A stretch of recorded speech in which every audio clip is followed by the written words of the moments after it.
Hello students, myself Lokendra Singh Parihar, आपका Loki sir. और मैं आपके सामने आज एक बायोलॉजी का बहुत ही कॉन्सेप्चुअल चैप्टर लेके आया हूँ नीट के लिए। और चैप्टर का नाम है ह्यूमन रिप्रोडक्शन। देखिए, बायो जो है ऐसा माना जाता है कि बायो में कुछ चीज़ें आपको रटनी पड़ती है। बहुत से लोग ऐसे बोलते हैं अरे यार बायो तो क्या है, रटने वाला सब्जेक्ट है। ऐसा नहीं है। कुछ पोर्शन है बायो का जो मेमोराइज्ड बायोलॉजी में हम गिनते हैं, और कुछ जो कॉन्सेप्ट जो चैप्टर्स हैं बायो के आपके नीट के, वो हम कॉन्सेप्चुअल बायोलॉजी में लेते हैं। जैसे आप animal diversity, morphology, plant kingdom, इनकी बात अगर करते हैं, बायोलॉजिकल क्लासिफिकेशन इनकी बात करते हैं, माइक्रोब्स की बात करते हैं, तो ये सारे के सारे इकोलॉजी ले लो आप 12th में से, तो ये जो हैं ये सारे के सारे आपके जो है मेमोराइज्ड रखने वाली चीज़ें, क्योंकि सीधे एग्जाम्पल्स से क्वेश्चन बनते हैं इनसे ज़्यादातर। रही बात कॉन्सेप्चुअल बायोलॉजी की, तो कॉन्सेप्चुअल बायोलॉजी में स्टूडेंट हम जैसे कि देखेंगे ह्यूमन फिजियोलॉजी के जो 6 चैप्टर है, पहले 7 हुआ करते थे, डाइजेशन भी था, अब वो निकाल दिया गया है। तो जो 6 चैप्टर है वो पूरे के पूरे आपके कॉन्सेप्चुअल हैं। और उसके बाद 12th में अगर आप देखें तो ह्यूमन रिप्रोडक्शन, रिप्रोडक्टिव हेल्थ, उसके बाद जेनेटिक्स, बायोटेक, ये सारे के सारे आपके कॉन्सेप्चुअल बायोलॉजी के हैं। तो इनसे अगर क्वेश्चन डायरेक्ट आता है तो आपकी किस्मत, पर अगर थोड़ा कॉन्सेप्चुअल पूछ लिया जाए तो उसके लिए थोड़ा सा हमें प्रिपेयर रहना पड़ेगा और उसको उस लेवल पे जाके पढ़ना पड़ेगा, क्योंकि कॉन्सेप्ट के साथ ही क्वेश्चंस आप सॉल्व कर सकते हैं। जैसे इस चैप्टर से ह्यूमन रिप्रोडक्शन जो हम शुरू करने वाले हैं, इस चैप्टर से मिनिमम 3 से 4 क्वेश्चन होते ही हैं। 3 क्वेश्चन तो आपको दिख ही जाएंगे, पीवाईक्यूज अगर आप उठा के देखेंगे तो 3 क्वेश्चन तो आपको दिखेंगे ही दिखेंगे। पिछले 2025 में देखें 4 क्वेश्चन थे, इससे 2 क्वेश्चन बहुत अच्छे क्वेश्चंस थे, थोड़े से लॉजिकल वाले थे। तो इसलिए ह्यूमन रिप्रोडक्शन का वेटेज भी अच्छा होता है और क्वेश्चंस भी अच्छे बन के आते हैं। तो बिना देरी करें शुरू करते हैं ह्यूमन रिप्रोडक्शन। देखिए, रिप्रोडक्शन की मैं बात करूं तो आपने प्रीवियस क्लासेस में आपके 9th-10th में पढ़ा होगा, रिप्रोडक्शन 2 तरह का होता है, सेक्सुअल रिप्रोडक्शन और एसेक्सुअल रिप्रोडक्शन। अगर रिप्रोडक्शन की बात करूं तो प्रोड्यूसिंग ऑफस्प्रिंग्स, ठीक है, तो वो बेसिक चीजें हैं। हम अगर ह्यूमन रिप्रोडक्शन की बात करें तो हम थोड़े लेवल पे ही बात करते हैं कि ह्यूमन रिप्रोडक्शन में हम सबसे पहले तो देखेंगे कि क्या क्या इवेंट्स होती है ह्यूमन रिप्रोडक्शन की।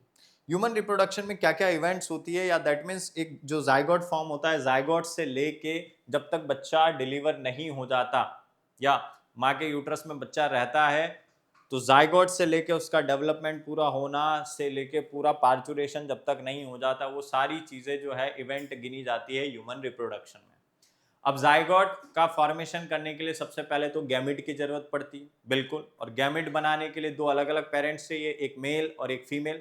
तो हम अगर इवेंट्स की अगर बात करें यहाँ पे कि कौन कौन सी इवेंट ह्यूमन रिप्रोडक्शन में होगी, तो आपके सामने इवेंट्स लिखी हुई है स्टूडेंट। सबसे पहली जो इवेंट है वो है गैमेटोजेनेसिस। या गैमेटोजेनेसिस की मैं बात करूं तो गैमिट का फॉर्मेशन होना। मेल के अंदर अगर बात करें तो स्पर्म, फीमेल के अंदर बात करें तो ओवम, और मैं थोड़ा स्पेसिफाई होके बोलूँ तो सेकेंडरी oocyte, क्योंकि ये शब्द मैंने क्यों बोला मैं आगे बताऊंगा आपको। सेकेंडरी oocyte का फॉर्मेशन, तो फीमेल में अगर बात करें तो सेकेंडरी oocyte, और अगर मेल में बात करें तो स्पर्म की बात करें, अपने स्पर्म का फॉर्मेशन मेल में होता है। अब प्रोसेस ऑफ स्पर्म फॉर्मेशन को स्पर्मेटोजेनेसिस बोला जाता है, ये टेस्टिस के अंदर होती है। फीमेल के अंदर सेकेंडरी oocyte की अगर मैं बात करूं तो उसके फॉर्मेशन को oogenesis बोलते हैं, और वो ओवरी के अंदर होता है। तो सबसे पहली स्टेप तो ह्यूमन रिप्रोडक्शन में यही है साहब कि सबसे पहले तो आप गैमेट का फॉर्मेशन कराइए, और गैमेट फॉर्मेशन मेल में जो है वो स्पर्मेटोजेनेसिस करवाएगा और फीमेल के अंदर oogenesis करवाएगा। अब गैमेट का फॉर्मेशन होने के बाद सेकेंड जो स्टेप है स्टूडेंट वो है इंसेमिनेशन।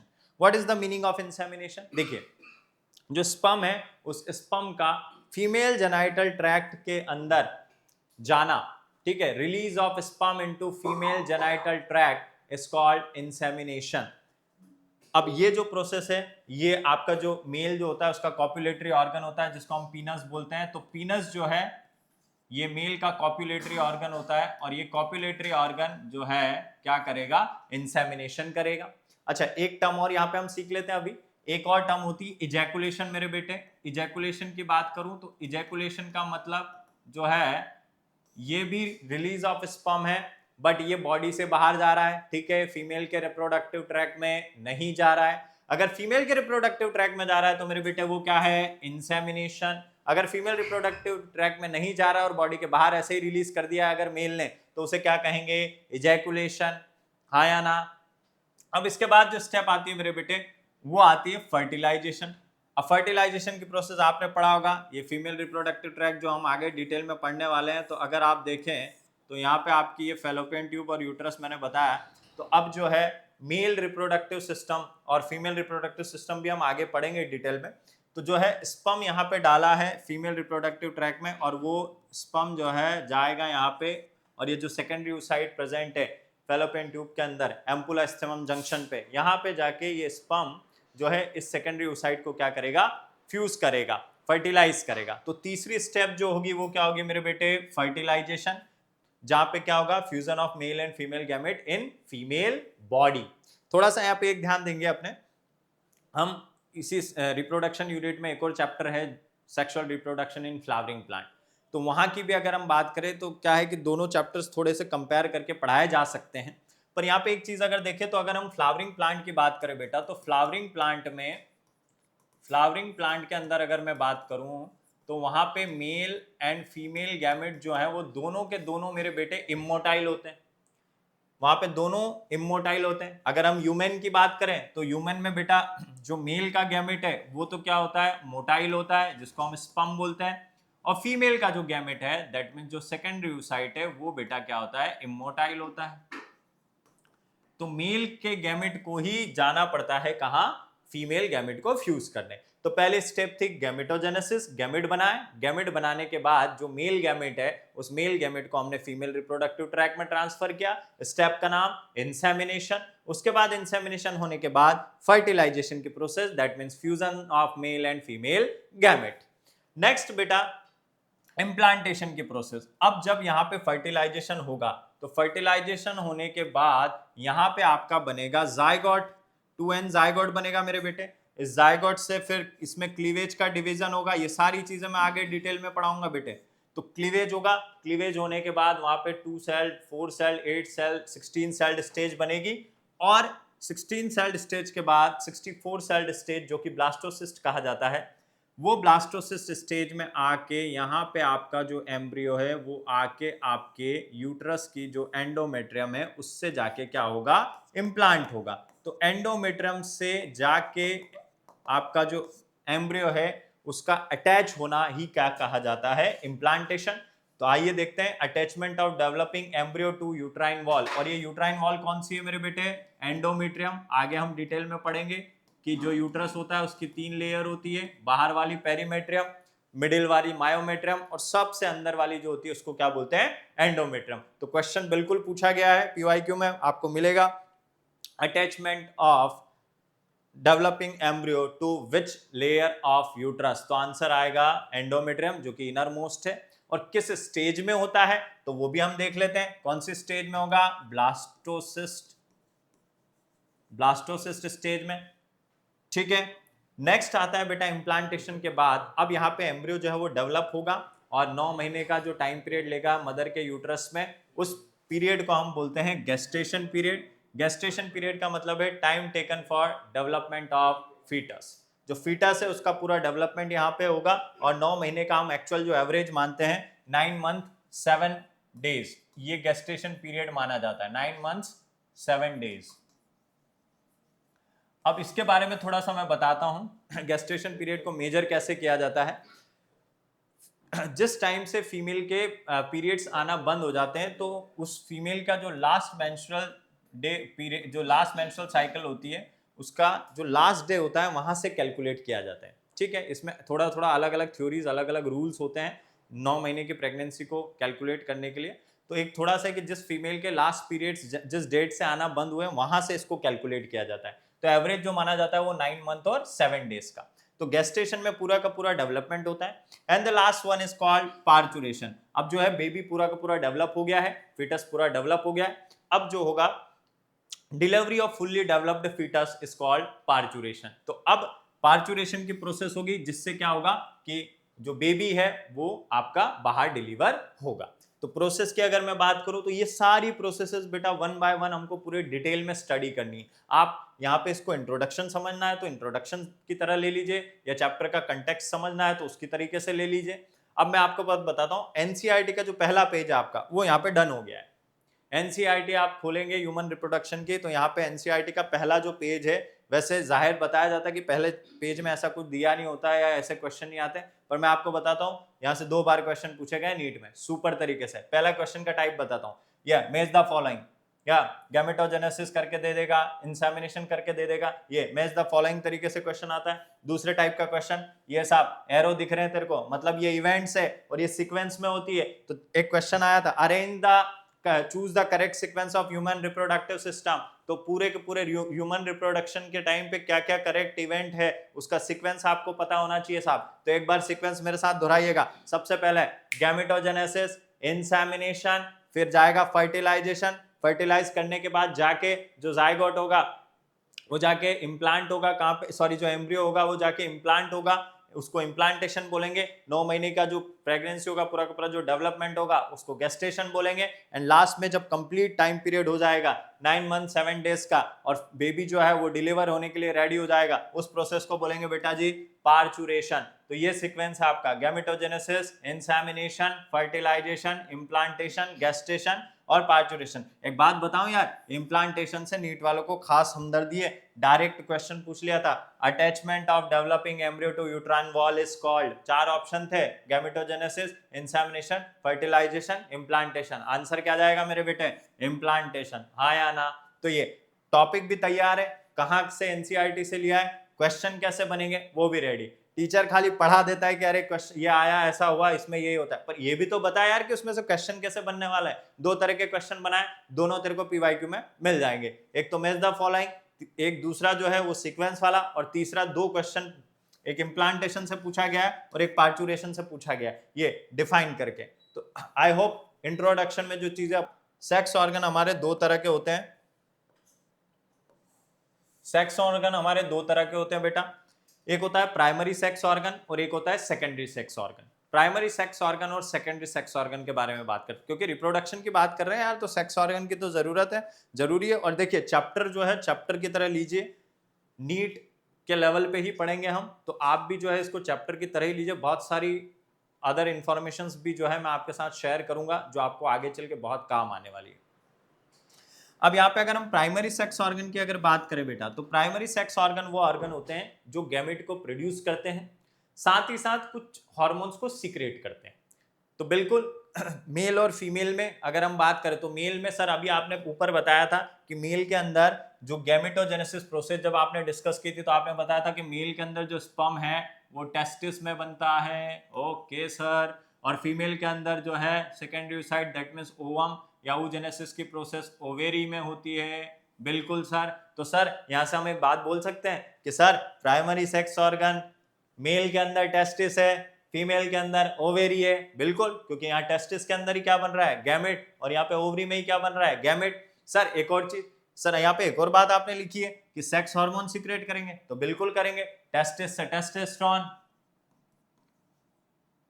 और सर ओवरी एस्ट्रोजन और प्रोजेस्टेरोन सीक्रेट करती है। तो सर दोनों क्राइटेरिया फिलफिल कर रहे हैं, सेक्स ऑर्गन दोनों क्राइटेरिया फिलफिल कर रहे हैं, यहाँ पे गैमेट का फॉर्मेशन भी हो रहा है और सेक्स हार्मोन भी सीक्रेट कर रहे हैं। तो प्राइमरी सेक्स ऑर्गन में मेरे बेटे टेस्टिस और ओवरी एग्जांपल में तू देख रहा है। अब आ जा secondary sex organ. So secondary sex organ क्या है यार? तो सुन, सेकेंडरी सेक्स ऑर्गन वो है जो ना तो गैमेट प्रोड्यूस कर रहे हैं ना कोई सेक्स हार्मोन प्रोड्यूस कर रहे हैं। तो फिर सर क्या?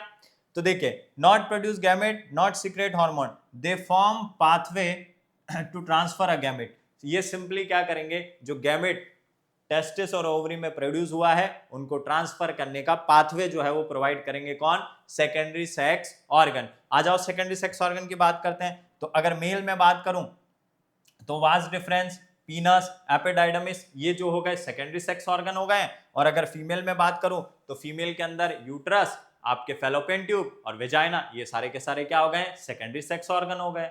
हाँ यार ना यार बेटा?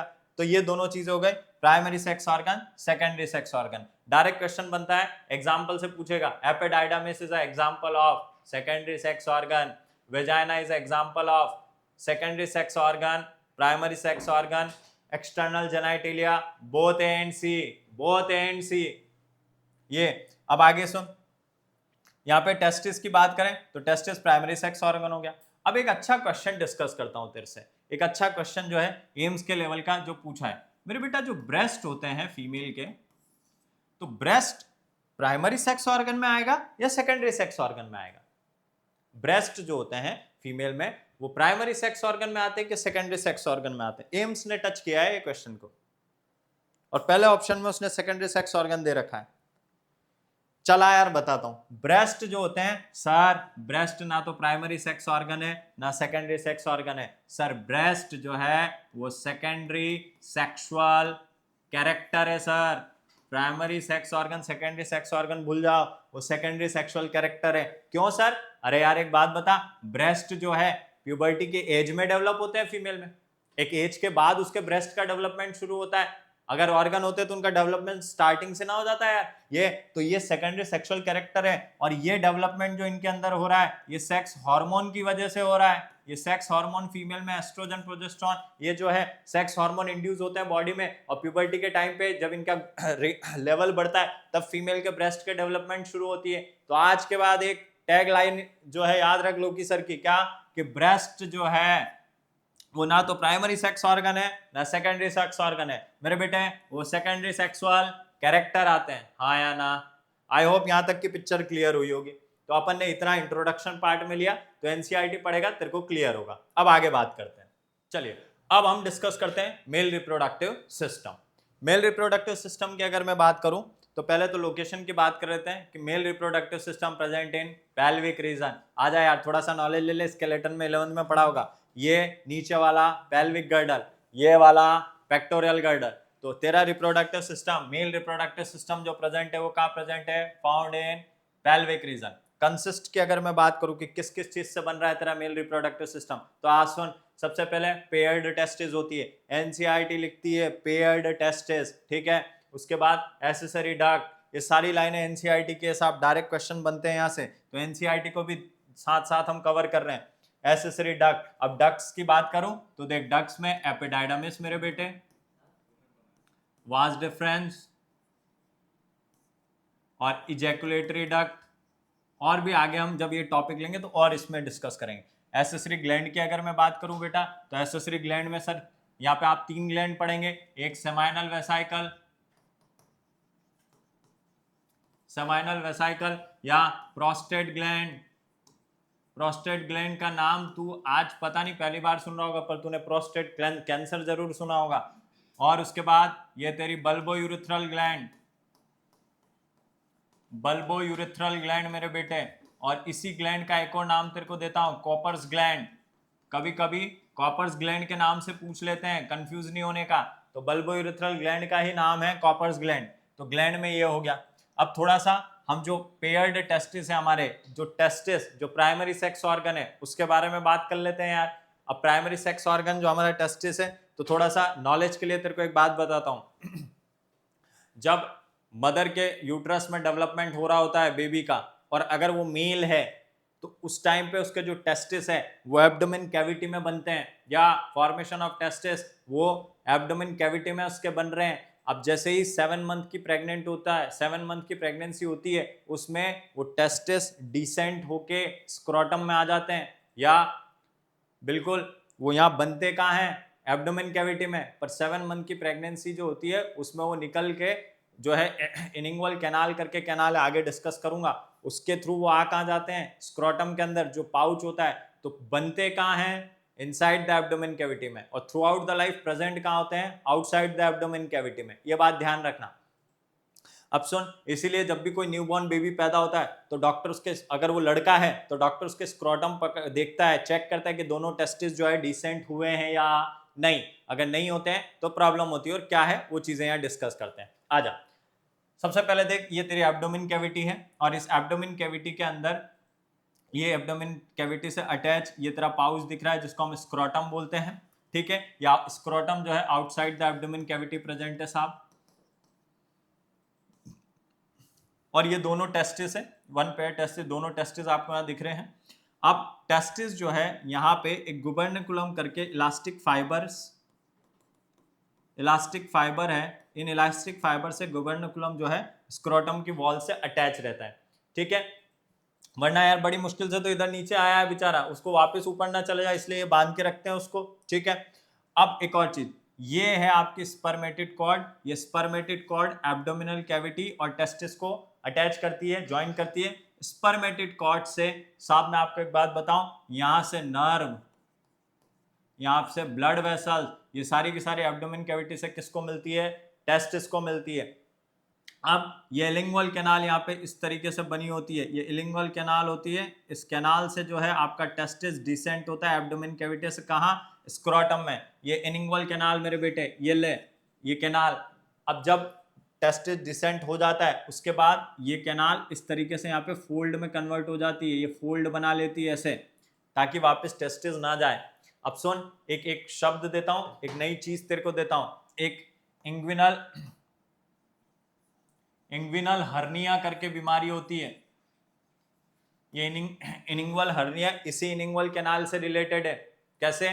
जो लॉन्ग स्टैंडिंग पोजीशन में लंबे समय तक जो खड़े रहते हैं, जो मेल जो होते हैं, जैसे ट्रैफिक पुलिस वाले हो गए, ये हम टीचर्स लोग जो हो गए, जो लंबे समय तक पढ़ाते रहते हैं, लेक्चर्स लेते हैं, तो उसमें कुछ स्किन फोल्ड्स आके इस कैनाल के नीचे यहाँ स्क्रोटम में ऐसे लटक जाते हैं। ये दिस इज कॉल्ड इलिंगुअल हर्निया, और बहुत पेन होता है। तो सोचो कितना खतरा लेके पढ़ा रहे हैं हम, समझ रहे हो तुम?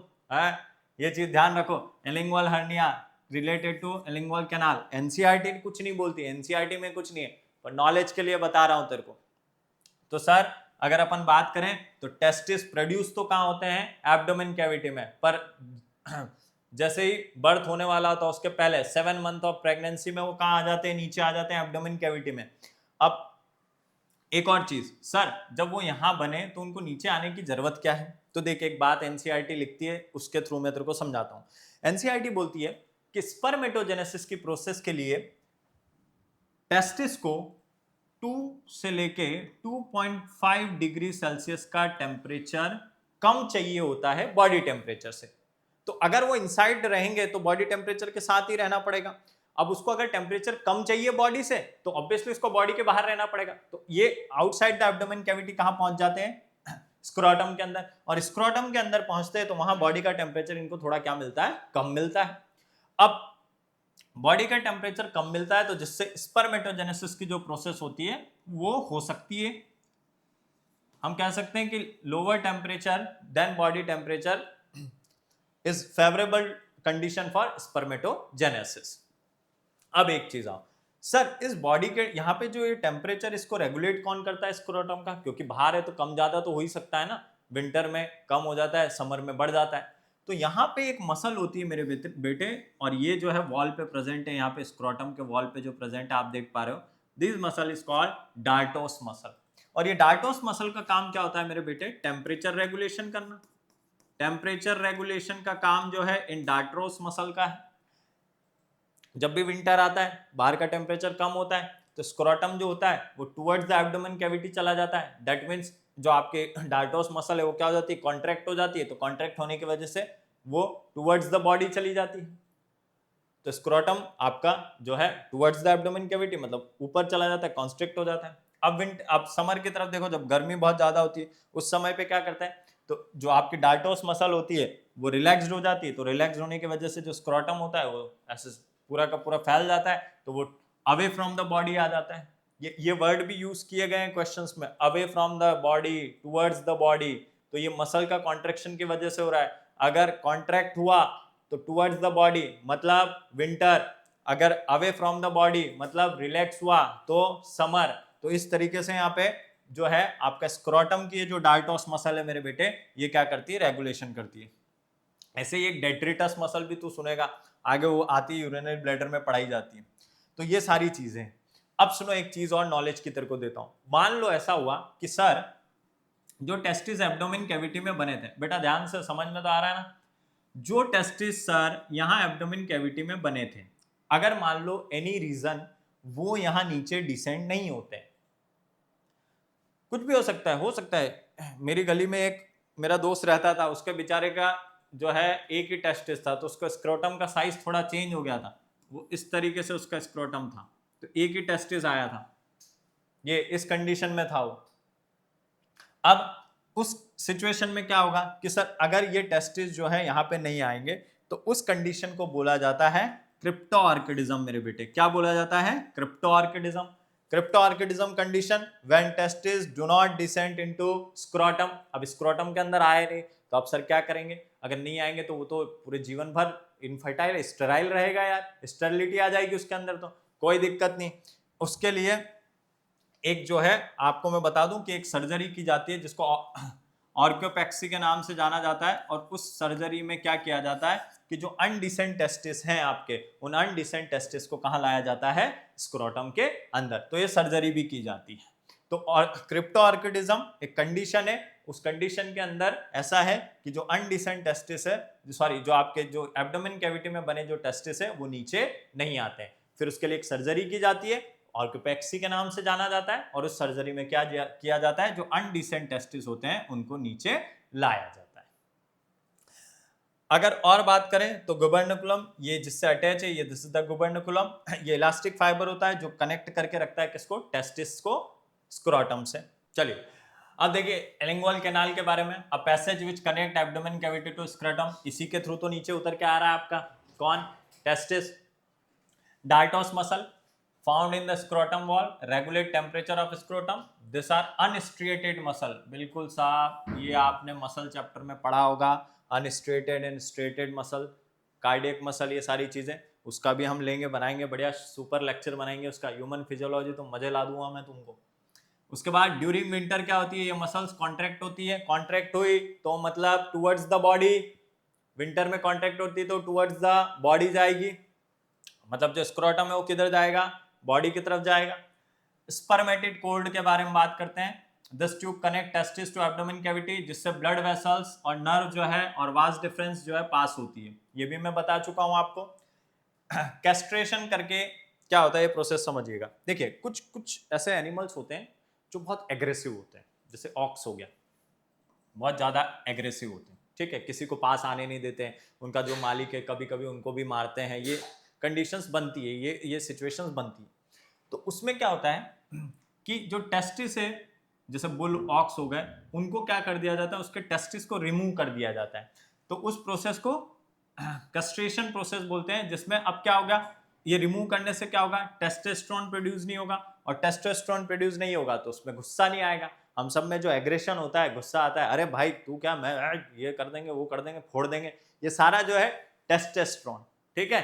तो ये टेस्टोस्टेरोन एंगर जो उनके अंदर रहता है, तो उन्होंने एक काम क्या किया, यार ये बहुत गुस्सा कर रहा है, आज मेरे बेल ने मेरे को बहुत मारा, तो एक काम करो, उन्होंने क्या किया, लोकी सर का लेक्चर अटेंड किया था, तो उन्होंने बोला एक काम करो, सीधा उड़ा दो, टेस्टिस उड़ा दो इसके, टेस्टिस उड़ाए, टेस्टोस्टेरोन खत्म, शांत हो गया बेचारा। नेक्स्ट आप ऑर्कियोपेक्सी की बात करते हैं, surgical procedure used to treat an undescended testis. मैंने बोला था ना कि अगर टेस्टिस एब्डोमेन कैविटी में ही रह जाए, डॉक्टर ने चेक किया, बच्चा पैदा हुआ, डॉक्टर ने चेक किया, स्क्रोटम देखा, अरे यार स्क्रोटम में तो कुछ नहीं है, सिर्फ कंडीशन कुछ नहीं है भाई साहब, यहाँ पे तो टेस्टिस आया ही नहीं है, तो उस कंडीशन में क्या करते हैं, ऑर्कियोपेक्सी किया जाता है और सर्जिकली उनको नीचे लाया जाता है। एक और कंडीशन आपको मैं पढ़ाता हूँ, हाइड्रोसिल करके एक कंडीशन होती है, हाइड्रोसिल के नाम से जाना जाता है। हाइड्रोसिल कंडीशन में क्या होता है, जो स्क्रोटम होता है, उस स्क्रोटम में ये टेस्टिस और ये जो होता है रीजन में, वहां बहुत ज्यादा पानी भर जाता है, उस कंडीशन को हाइड्रोसिल कंडीशन के नाम से जाना जाता है, ठीक है। जब और ये कंडीशन जो है, इसमें हाइड्रोसिल में क्या होता है कि जो वेजानालिस करके लेयर है, अभी मैं पढ़ाऊंगा, खैर टेस्टिस के स्ट्रक्चर में उसको डिस्कस करूंगा, उसको वहां पे एक बार अपन देख लेंगे इसको। तो वेजानालिस अभी मैं नाम ले दूंगा तो आप बोले सर ये क्या है, ये तो जब मैं टेस्टिस का नेक्स्ट टॉपिक वही अपना स्ट्रक्चर ऑफ टेस्टिस, तो वहीं पे अपने बात करेंगे, तो एक बार और इसको डिस्कस कर लेंगे हाइड्रोसिल को। तो ये सारी चीजें जो थी स्क्रोटम से रिलेटेड थी। स्क्रोटम एक पाउच है जहां outside the abdomen cavity present है। टेम्परेचर की अगर बात करूं तो 2 to 2.5 degree Celsius temperature lower रखता है बॉडी से, और यहीं पे स्पर्मेटोजेनेसिस की प्रोसेस हो सकती है क्योंकि बॉडी का टेम्परेचर कम है। रेगुलेट करने के लिए ऊपर वाले ने एक बढ़िया मसल दिए, नाम डायटोस मसल है, ठीक है। विंटर के टाइम पे कॉन्ट्रैक्ट हो जाती है, ठीक है, तो स्क्रोटम एज जो है आपका थोड़ा सा श्रिंक होकर किधर चला जाता है, towards the body, abdomen cavity चला जाता है, ये सारी चीजें। अब नेक्स्ट जो टॉपिक है मेरे बेटे, वो है आपका स्ट्रक्चर ऑफ टेस्टिस। देखिए टेस्टिस की अगर मैं बात करूं तो 1 पेयर होती है, ठीक है, 2 टेस्टिस मौजूद है। टेस्टिस का जो स्ट्रक्चर है, पहले तो एक बात करें कि ओवल शेप्ड होता है, ठीक है, टेस्टिस ओवल होती है, और यहाँ पे सबसे पहले तो अपने इसकी कवरिंग की बात करते हैं कि कौन कौन सी कवरिंग है, क्या क्या चीजें हैं। तो आप सबसे बाहर यहाँ पे जो कवरिंग देख रहे हैं वो है ट्यूनिका एल्बुजिनिया, और ये ट्यूनिका एल्बुजिनिया जो लेयर ये पूरा कवर करके बैठी हुई है, देखिए ये पूरा कवर करके रखी है। और इसके बाहर ही है एक और लेयर जिसका नाम है ट्यूनिका वेजिनालिस, और ये जो वेजिनालिस है ये जो है टेस्टिस को आधा कवर किए हुए हैं। आप देख रहे हैं जहां जहां मैं चला रहा हूँ, पेन जहां चला रहा हूं, ये आधा कवर करके रखा हुआ है। तो कंप्लीटली कवर किसने किया है? एल्बुजिनिया ने, पर हाफ कवर किसने किया है? ट्यूनिका वेजिनालिस ने।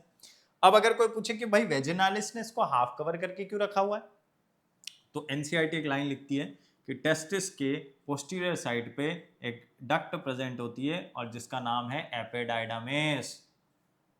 एपिडाइडमिस मौजूद होती है जो इसको पोस्टीरियरली कवर्ड करके रखती है, और यहाँ पे आपका बाहर कौन है?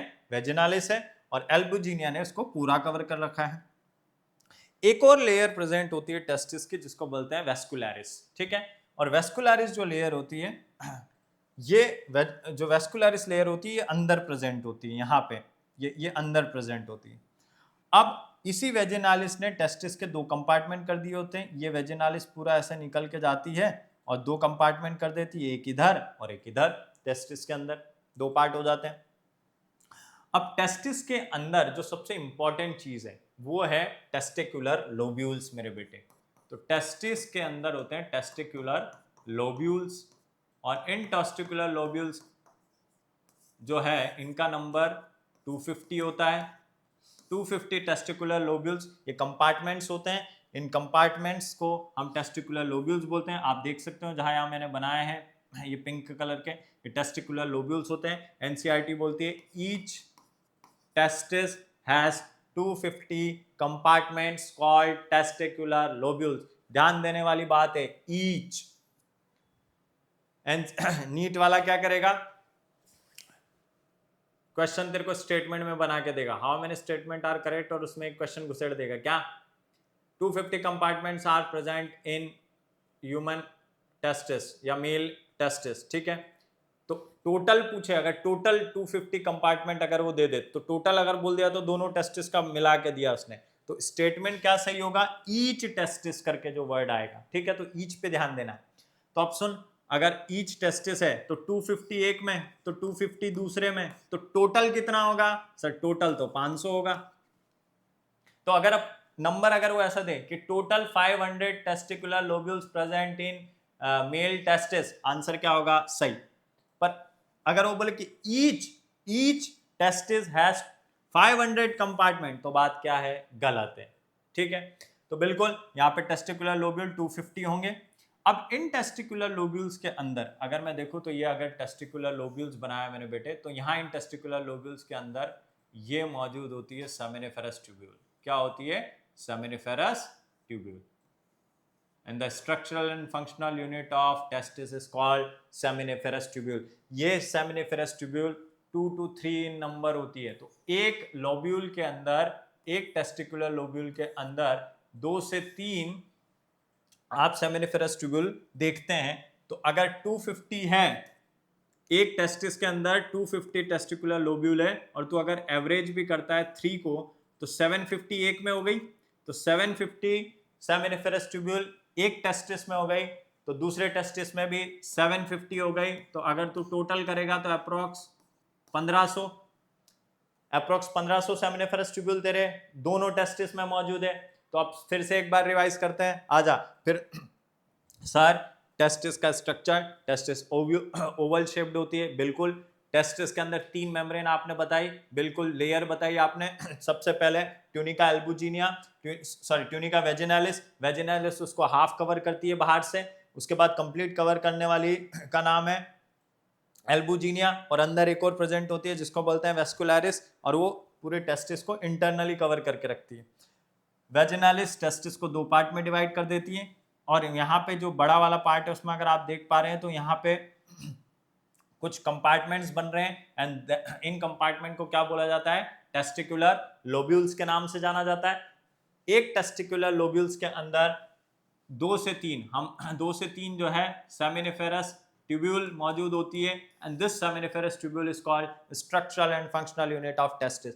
अब सवाल ये उठता है, why they are called structural and functional unit of testis? तो सुन ले यार जवाब, क्योंकि सर इन्हीं सेमिनिफेरस ट्यूब्यूल में प्रोसेस हो रही है स्पर्मेटोजेनेसिस। वाह यार, मजा आ गया यार। स्पर्मेटोजेनेसिस की जो प्रोसेस है that means formation of sperm यहीं पे हो रहा है, इसीलिए इसको स्ट्रक्चरल एंड फंक्शनल यूनिट बोला गया है। सर एक टेस्टिस के अंदर ये 750 होती है, दोनों टेस्टिस की मिला के 1500, हाँ या ना। अब चलो आगे बात करते हैं। अब इस सेमिनिफेरस ट्यूब्यूल की अगर हम बात करें तो सेमिनिफेरस ट्यूब्यूल में यहाँ पे इसके मैट्रिक्स में और दो तरह की सेल्स भी मौजूद होती है। ठीक है, इस दो तरह की सेल्स और मौजूद होती है, एक होती है कॉम्पिटेंट सेल्स और एक होती है लैडिक सेल, जिनको इंटरस्टिशियल सेल्स भी बोला जाता है। कॉम्पिटेंट सेल जो आपकी मौजूद है ये इम्यूनिटी के लिए है, या आगे मैं डिस्कस करूंगा कि क्या रोल होता है इसका इम्यूनिटी में जब मैं फर्टिलाइजेशन की प्रोसेस और ये पढ़ाऊंगा। और लेडिक सेल के बारे में भी हम डिस्कस करेंगे। लेडिक सेल को इंटरस्टिशियल सेल्स भी बोलते हैं, एंड लेडिक सेल आपका एंड्रोजन सीक्रेट करती है, एंड्रोजन का सिक्रेशन लेडिक सेल करती है। ठीक है, अब देखिए ये सेमिनिफेरस ट्यूब्यूल जो है, this seminiferous tubule is connected to this structure, जो कॉइल्ड यहाँ पे पड़ा हुआ पूरा ऐसा लंबा लंबा जो है, दिस इज कॉल्ड रेटेटेस्टिस। तो रेटेटेस्टिस और सेमिनिफेरस ट्यूब्यूल के बीच में एक ट्यूबुलाई रेक्टाई प्रेजेंट होती है student.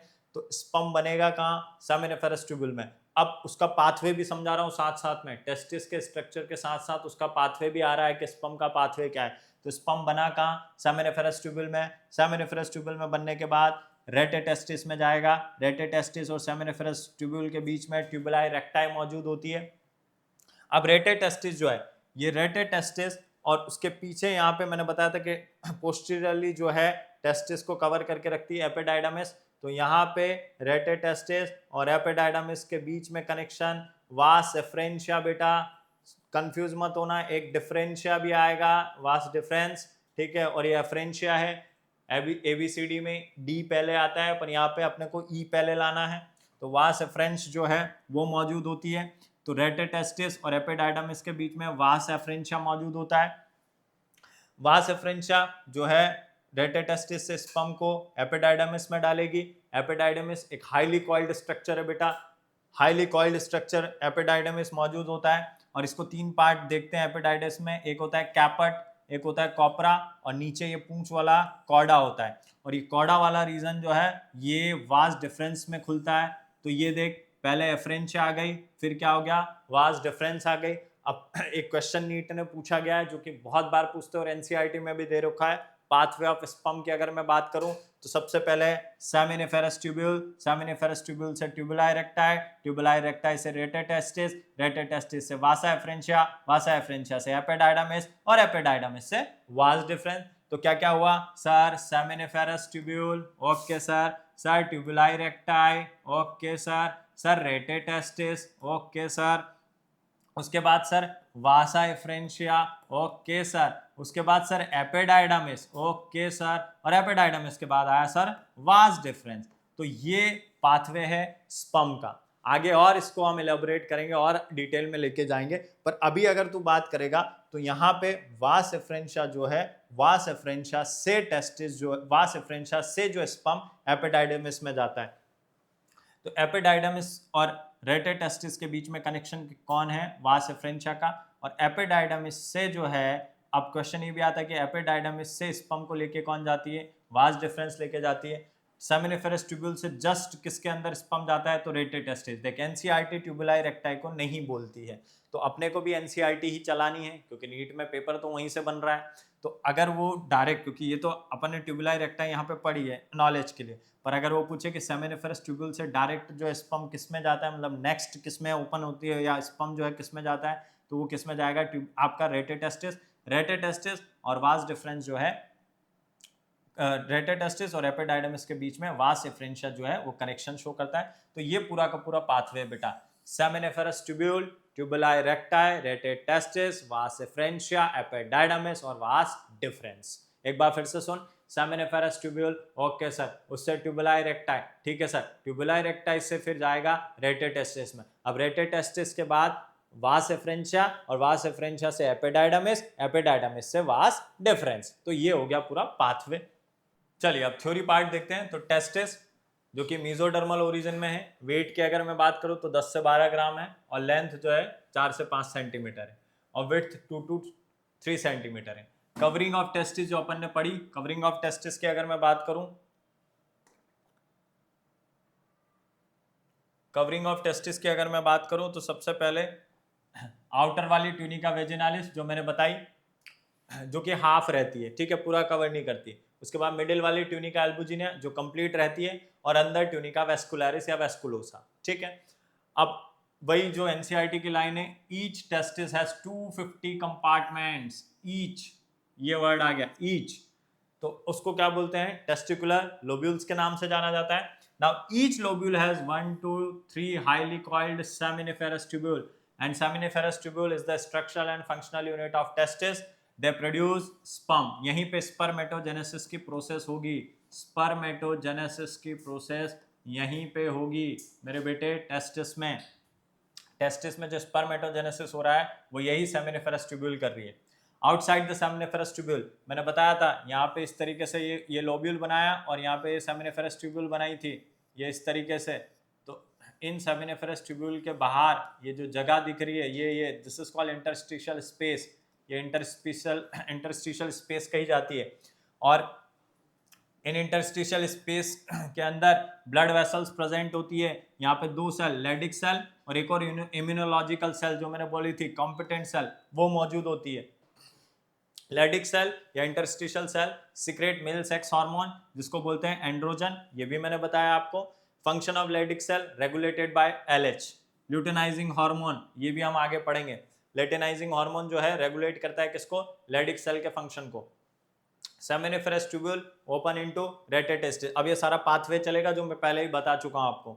Seminiferous tubule open into rete testis, वास एफ्रेंशिया जिसको एफ्रेन डक्टिलस के नाम से भी जानते हैं, ये एम्स ने नाम दिया था एफ्रेन डक्टिलस, ये नाम एम्स में पूछा गया है, उसने वासा एफ्रेंशिया ना देके ये बच्चा कंफ्यूज हो गया, अरे ये क्या पूछ लिया यार, तो इसलिए ये नाम भी याद रखना है। Live the testis and open into epididymis, तो अपन ने जो कनेक्शन पढ़ा था तो यहाँ पे सारा याद रहेगा। फिर से एक बार अपन शुरू करते हैं। सेमिनिफेरस ट्यूब्यूल हो गया सर, ये लीजिए। उसके बाद आपने ट्यूबुलाई रेक्टाई बताया था, ठीक है सर। उसके बाद आपने रेटेटेस्टिस बताया था, ठीक है सर। उसके बाद आपने बताया वास एफ्रेंशिया, उसके बाद आपने बताया एपिडाइडमिस और आपने फिर बोला वास डिफरेंशिया। तो ये रहा पाथवे स्पर्म का। तो अब बात जो है seminiferous tubule open into rete testis, okay sir. Vas efferentia leave the testis and open into epididymis, vas efferentia जो है लिव करी टेस्टिस को और कहाँ ओपन हो गया, एपिडाइडमिस में। क्वेश्चन बिल्कुल आता है, टेस्टिस को लिव करने वाली कौन, वास एफ्रेंशिया, या तो टेस्टिस से बाहर अगर कोई स्पर्म लेके जा रहा है तो वो कौन जाएगी, वास एफ्रेंश। उसके बाद vas efferentia connect epididymis and rete testis, epididymis is 6 metre long, बिल्कुल हाईली कॉइल्ड, आप सोच सकते हो 6 मीटर लॉन्ग पूरी डक्ट है ये, highly coiled duct and it is present at the posterior surface. मैंने बोला ना टेस्टिस का पोस्टीरियर सरफेस पे प्रेजेंट रहती है, नीट में क्वेश्चन दिया था और यहाँ पे एंटीरियर कर दिया था, क्योंकि एंटीरियर में तो कौन प्रेजेंट है, वेजिनालिस, मैंने बताया ना यहाँ कौन प्रेजेंट है, वेजिनालिस, बाहर की तरफ इधर से वेजिनालिस और पीछे से पोस्टीरियर साइड पे कौन है, एपिडाइडमिस, इसीलिए तो ये कंप्लीटली कवर नहीं कर पाई। Now sperm are stored in epididymis for months, बिल्कुल स्पर्म को एपिडाइडमिस के अंदर जो है स्टोर किया जाता है, मंथ्स तक जो है स्टोर्ड होके रहता है यहाँ पे। उसके बाद functional and maturation of sperm occur in epididymis, यहाँ पे स्पर्म जो है बनता कहाँ पे है, सेमिनिफेरस ट्यूब्यूल में, पर उसका मैचुरेशन जो है और उसका फंक्शनल मैचुरेशन जो है वो एपिडाइडमिस के अंदर होता है।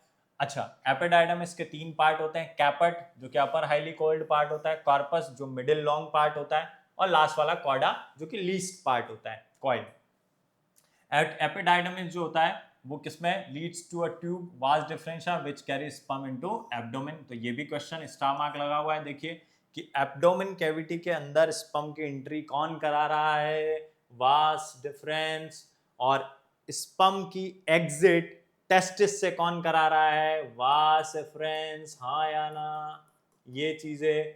अच्छा, वास एफरेंस से किसमें जा रहा है, एपिडाइडमिस। तो दोनों क्वेश्चन हो गए मेरे बेटे। वास एफ्रेंशिया हैव सिलेटेड एपिथेलियम, बिल्कुल आपने पढ़ा होगा, सिलेटेड एपिथेलियम प्रेजेंट होता है यहाँ पे टिश्यू चैप्टर में, एनिमल टिश्यू में पढ़ाया जाता है। तो यहाँ तक आपकी जितना भी टेस्टिस से रिलेटेड जितनी भी चीजें थी वो सारी की सारी यहाँ पे क्या होती है, कंप्लीट होती है।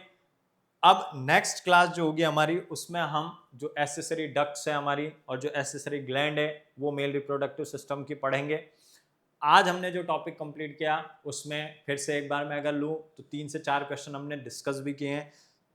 इंट्रोडक्शन वाला पार्ट लिया, इंट्रोडक्शन वाले पार्ट में हमने जो इवेंट है उनको डिस्कस किया। सबसे पहले गैमेटोजेनेसिस, फिर इंसेमिनेशन, फिर फर्टिलाइजेशन, फिर इम्प्लांटेशन, फिर गैस्ट्रेशन और पार्चुरेशन। फिर हमने 2 तरह के सेक्स ऑर्गन पढ़े, primary sex organ, secondary sex organ. जहाँ पे गैमेट और सेक्स हार्मोन सीक्रेट करते हैं वो प्राइमरी, जहाँ सिर्फ पाथवे प्रोवाइड किया जाता है वो सेकेंडरी। ब्रेस्ट के बारे में हमने डिस्कस किया था बेटे, ब्रेस्ट जो होते हैं वो प्राइमरी या सेकेंडरी सेक्स ऑर्गन नहीं होते हैं, वो सेकेंडरी सेक्सुअल कैरेक्टर होते हैं। फिर उसके बाद हमने मेल रिप्रोडक्टिव सिस्टम शुरू किया था, और मेल रिप्रोडक्टिव सिस्टम में मैंने तुमको बताया था कि मेल रिप्रोडक्टिव सिस्टम में consist of paired testis, accessory duct, accessory gland और एक्सटर्नल जेनाइटिला। उसमें भी मैंने आपको ये बताया था कि ये पेल्विक रीजन में मौजूद होता है।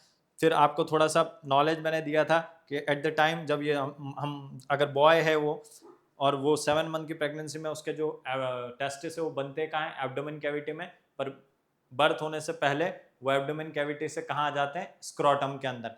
वो सारी चीज़ें हमने डिटेल में स्टडी करी।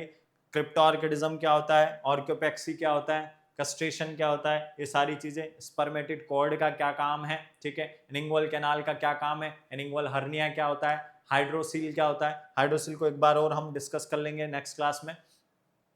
तो ये सारी चीज़ें। फिर उसके बाद हमने टेस्टिस के स्ट्रक्चर के बारे में बात की। तो टेस्टिस जो है ओवल शेप्ड स्ट्रक्चर होता है, उसकी साइज और वेट सारा यहाँ पे लिखा हुआ था थ्योरी में, और उसके स्ट्रक्चर को हमने इंटरनली जाके पढ़ा कि उसमें कंपार्टमेंट होता है, उसमें सेमिनिफेरस ट्यूब्यूल होती है, सेमिनिफेरस ट्यूब्यूल स्पर्म प्रोड्यूस करती है, और साथ ही साथ हमने स्पर्म का पाथवे भी देख लिया। तो आई होप आपको समझ में आया होगा चीज़ें। आप एंड तक जो है वीडियो को पूरा देखिएगा, और वहाँ पे कुछ क्वेश्चन जो जो मैंने डिस्कस किए हैं वो भी आपको बहुत हेल्पफुल होंगे। कंटेंट जो ऐसा है कि भाई आपको ये नहीं कि सिर्फ पढ़ा दिया गया, ये भी बताया गया है कि कैसे क्वेश्चंस फ्रेम हो रहे हैं, ठीक है। बिल्कुल लाइक करिएगा, सब्सक्राइब करिएगा, और जिनको भी भेजना है आपके जो दोस्त लोग हैं उनको भेजिएगा कि भाई रिप्रोडक्शन चल रहा है, टॉपिक पढ़िए शांति से, ठीक है। Thank you.